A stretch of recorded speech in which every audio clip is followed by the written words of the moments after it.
The life you have right now is the exact result of the level of discipline you have practiced until now.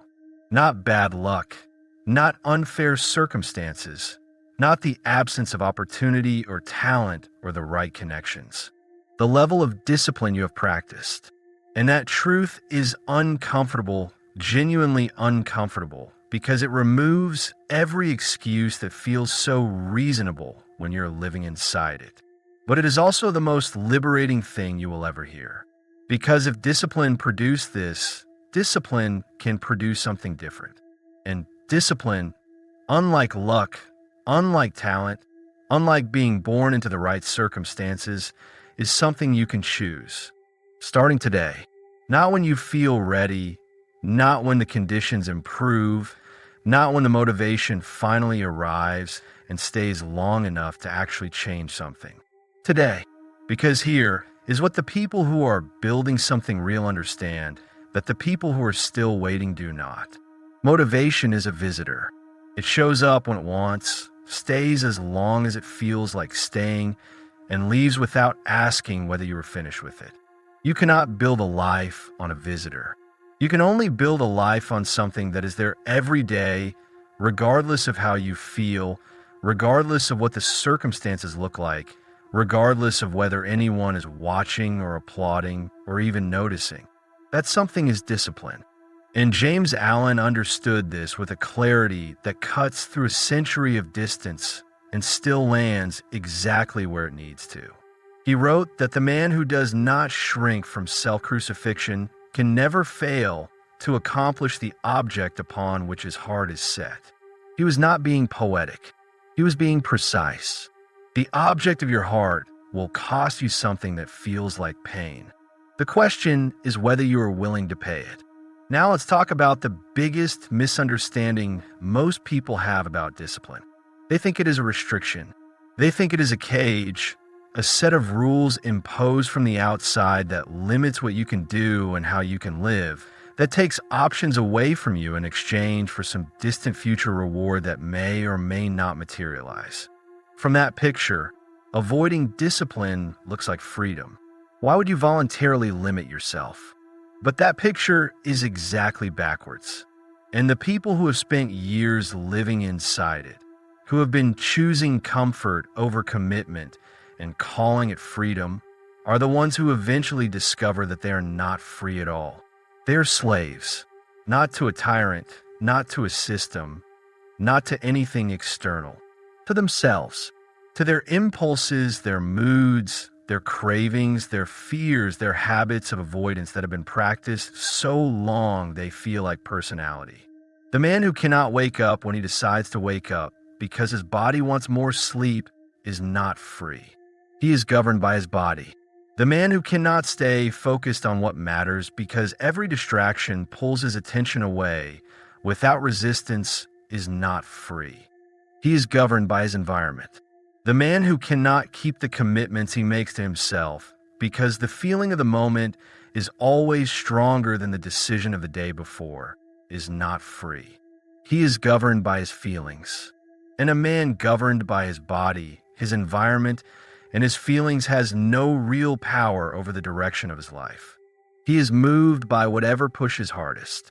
James Allen wrote that a man is literally what he thinks, and a man who thinks without discipline, who allows every thought to arise and every impulse to act without examination or resistance, is a man whose life will always be shaped by whatever forces happen to be strongest around him, not by his own will, not by his own vision, by whatever is pushing.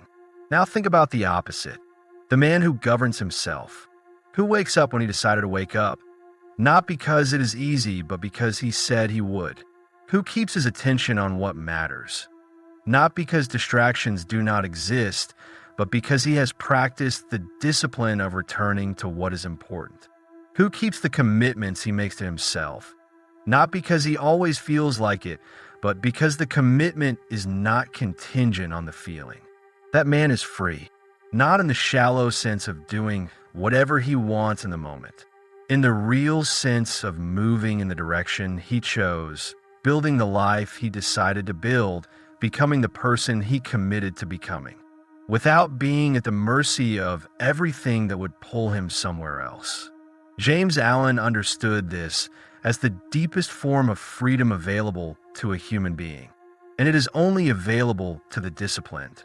Now let's talk about the thing that most people spend their entire lives running from: discomfort.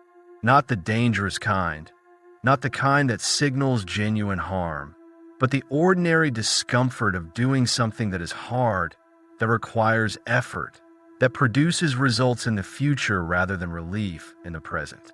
The discomfort of getting up before you feel rested. The discomfort of staying with difficult work when your mind wants to drift towards something easier.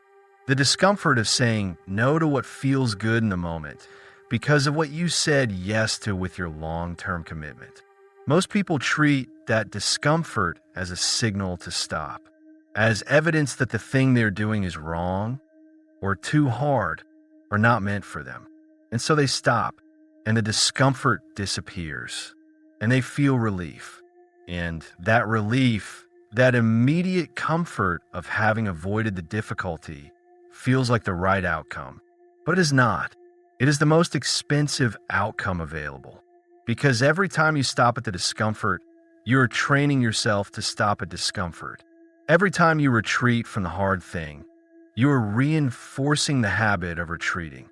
Every time you choose the comfort of the moment over the commitment of the decision, you are building an identity, one small invisible choice at a time, of someone who does not finish what they start. And that identity will follow you everywhere. Not as a label, not as something anyone else can see, but as the quiet, accumulated evidence of 1,000 small surrenders that your own mind has collected and filed under the heading of who you are. James Allen wrote that circumstances do not make the man, they reveal him, and the discomfort of discipline is one of the most revealing circumstances there is. Not because it tells you whether you are talented or smart or capable, but because it tells you whether you are willing. And willingness, not talent, not intelligence, not luck, is what separates the people who build something real from the people who spend their lives talking about what they're going to build. So the next time you feel the discomfort of doing what you said you would do, the next time your mind offers you the perfectly reasonable exit of stopping just for today, I want you to understand what is actually being offered. Not rest, not relief. The identity of someone who stops when things get hard. And then I want you to ask yourself whether that is the identity you are choosing. Because it is a choice. Every single time. Now let's talk about discipline as a muscle. Because this is the thing that removes the most common excuse people have for not being more disciplined. The excuse that they're just not a disciplined person. As if discipline were a trait distributed at birth to some people and withheld from others. As if the people who demonstrate extraordinary discipline in their lives received it as a gift rather than built it through practice. That is not how it works. Discipline is a muscle, and like every muscle, it grows through use and atrophies through neglect. The person who appears effortlessly disciplined, who seems to move through their commitments without the struggle that everyone else experiences, did not arrive at that state by being born different.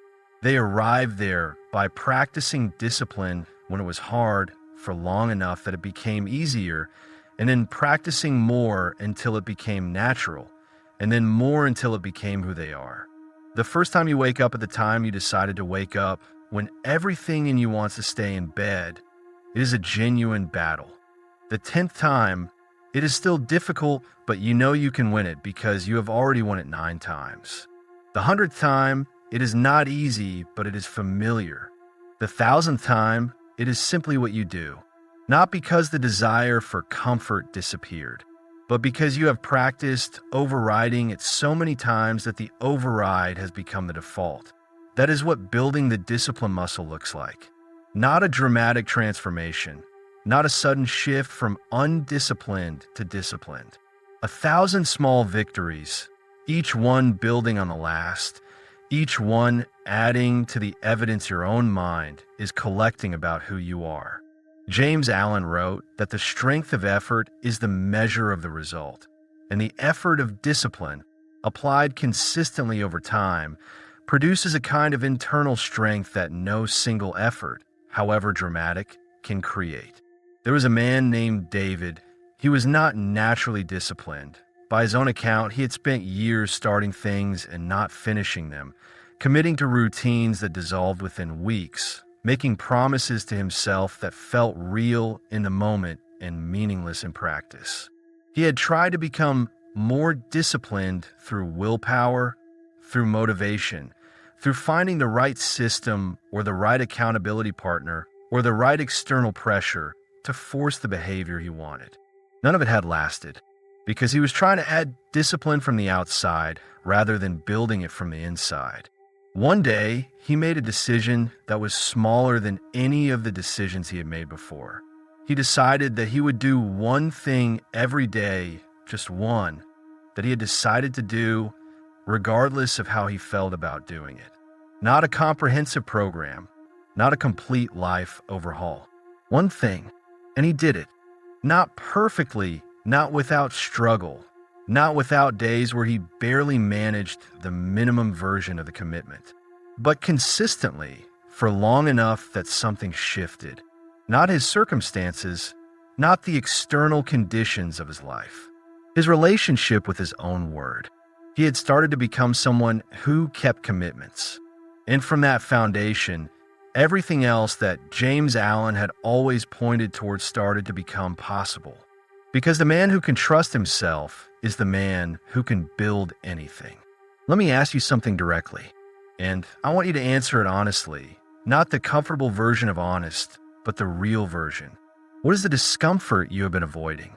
Not the legitimate difficulties of life, not the things that require rest and recovery.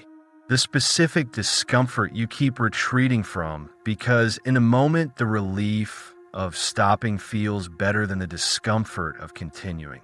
The work you keep putting off, the commitment you keep almost keeping, the version of yourself you keep almost becoming but never quite arriving at, because somewhere between the decision and the execution, the comfort of not doing it always wins. That thing is not going to become easier by being avoided. It is going to become more associated with difficulty and threat every time you retreat from it, until it feels so impossible that you stop trying altogether and replace the failure with a story about why it was never really the right thing for you anyway. That story is not the truth. It is the residue of discipline unpracticed, and the only way out of it is through it. Not dramatically, not all at once, not with a complete transformation of your habits and your identity overnight. One decision made today to do the thing you said you would do even though you do not feel like it. And then another decision tomorrow, and another the day after, until the muscle is strong enough to carry you through the discomfort without it feeling like a battle every single time. James Allen wrote that you will be what you will to be, that the human will, applied with consistency and intention, shapes the life with the same certainty that water shapes stone.